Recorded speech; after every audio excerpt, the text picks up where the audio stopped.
Hey everyone, it's Megan with the CraftyPlannerLovR here. Welcome back to my channel, or welcome if you're new. In today's video, we are going to be planning in my reading planner for the book An Offer from the Gentleman by Julia Quinn.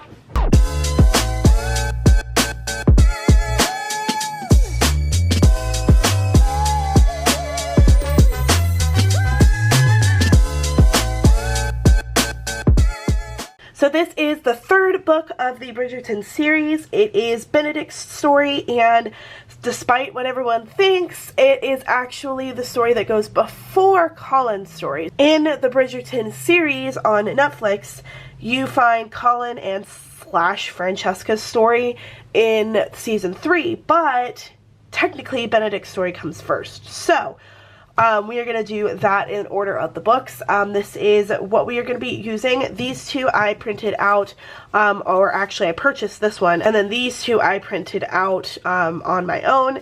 These are some stickers that we've been using in a couple of other books from the Bridgerton series. This is the Duke and Daphne, and then we did the Viscount Who Loved Me. Those are same stickers from that series by FrolickingBrains. So we're going to be using that for the book. Alright, let's go ahead and get into it. So, I am going to begin with using some of the strips from FrolickingBrains, but I am also going to use some washi that I have in my stash to help fill up the spread a little bit. So if you guys are not familiar, this is the second book, or the third book in the Bridgerton series. And like I said, this follows Benedict's story. It's more of a Cinderella theme. I honestly had a bit of a time getting into the book because it was so Cinderella related. Like, the whole Cinderella theme was kind of annoying to me, I'm not even gonna lie. So it took me a while to get through, but I did get through it, as you guys know, and it was okay. It wasn't, like I said, it wasn't something that I intended to enjoy, but it was fun nonetheless. I am excited to see what the Netflix series, what they do with Benedict's story and how they portray it, because I think it's going to be pretty interesting. I think it's going to be a pretty cool series that they're going to be doing with Benedict's story, and I'm excited to see it on the screen.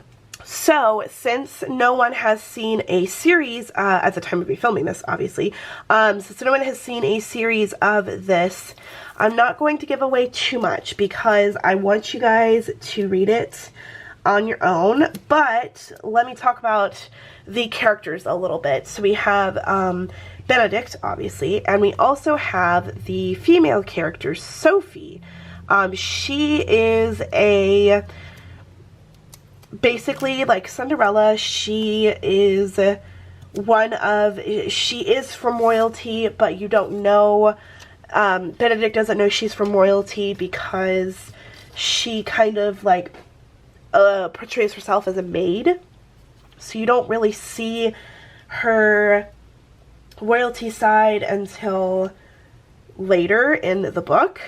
But it's basically your typical Cinderella story where she is mistreated by the family, not Benedict's family. She's mistreated by the family that she's in, and Benedict becomes basically like her knight in shining armor. They have a masquerade, and Benedict sees her and basically like immediately falls in love with her. She becomes a mystery girl, and because Sophie is from a family who does not want her to be royalty, basically, they treat her like Cinderella. They treat her like a maid, basically. She doesn't want to live there anymore, so she moves away, and she becomes this maid for other people, and she comes in contact with Benedict in a way, shape, or form. I'm not going to say,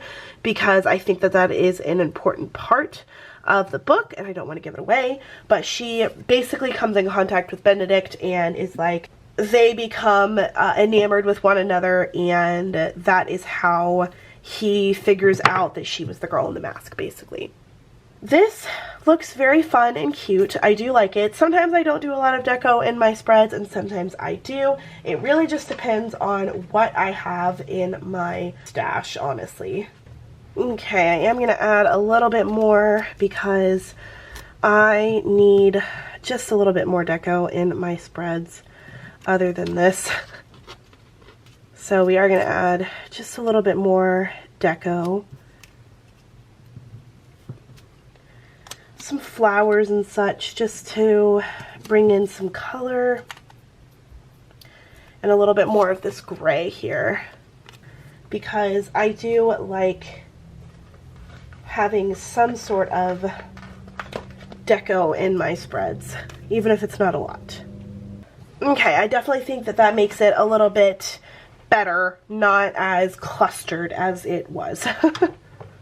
Okay, now that I have filled out my review and the summary of the book, I'm going to go ahead and add in all of this information. So this is by Julia Quinn. I don't like the way this is writing. This is, what did I say it was? Historical romance, right? Yes. Alright, so I started on October 22nd, ended December 9th. So I started this pretty much right after I finished the Viscount Who Loved Me.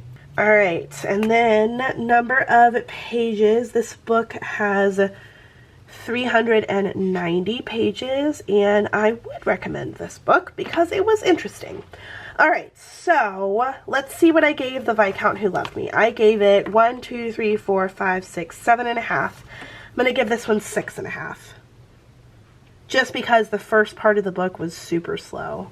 Alright everyone, that is it for my reading journal on An Offer from a Gentleman. I hope you guys enjoyed it. I am very excited to see how Netflix portrays this book in their show. So if you guys like this and you want to see more of my spreads, you can check out my reading playlist. It will be linked at the end of this video and in the description box below. If you want to see more from me, don't forget to hit the subscribe button, and if you enjoyed this video, hit the thumbs up. Once again, thank you guys so much for watching. Thank you so much for hanging out with me. I really hope you enjoyed it. I hope it was interesting to you, and until next time, read on.